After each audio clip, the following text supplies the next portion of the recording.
कधी क्लिअर होणार? कर्जमाफीचं येणाऱ्यात लवकरात लवकर म्हणजे साधारण 30 जून तारीख दिलेली 30 जून तारीख दिलेली आहे, पण तितके 30 जून थांबण्याची गरज नाही, त्याच्या अगोदरच होईल ते. कर्जमाफी सगळं क्लिअर होऊन जाईल. त्याच्या अगोदरच कर्जमाफी होऊ शकते. 2 लाख रुपये सगळे वळवलेले आहेत. पण 9 जून त्यांना वाटतं माफ झाले की काय, ते 50,000 अनुदान मिळणार ते सगळंच रखडले.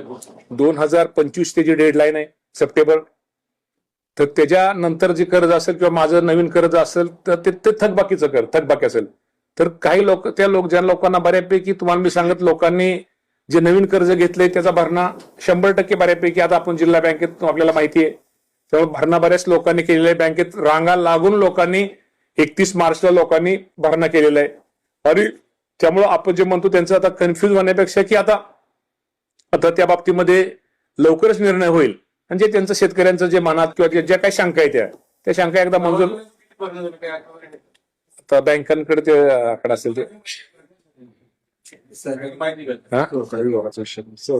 विभागाचा आकडा असेल. पण आता मी पण एका बँकेचा संचालक ऐका ना एका बँकेचा मी संचालक आहे.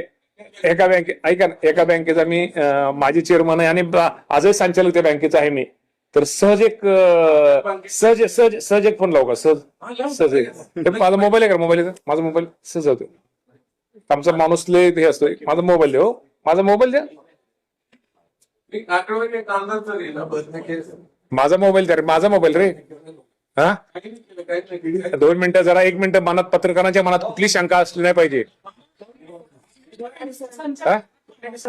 हॅलो पोलिस बँकेचे संचालक आहात. बऱ्यापैकी शेतकरी बागायती आहेत म्हणजे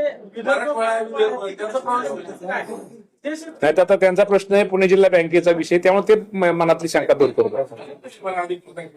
तर सांगतो ना तुम्हाला स्पीकर लाव सांग. Hello Durgade sir. आवाज आपल्या 31 मार्चला किती झाला पीक कर्जाचा भरणा? हा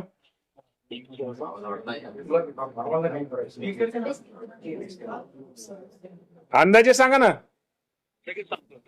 मग त्या दिवशी गर्दी होती का संध्याकाळची 31 मार्चला?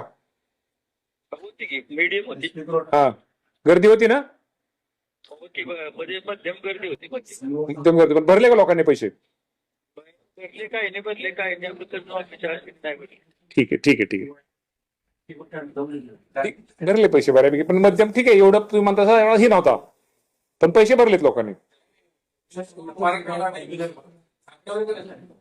मराठवाड्यात त्यांना माहित नाही ना ते सहकार्य आपल्या जिल्हा बँकेत ते आता ते सहकार्य बघा असेल आकडा ते.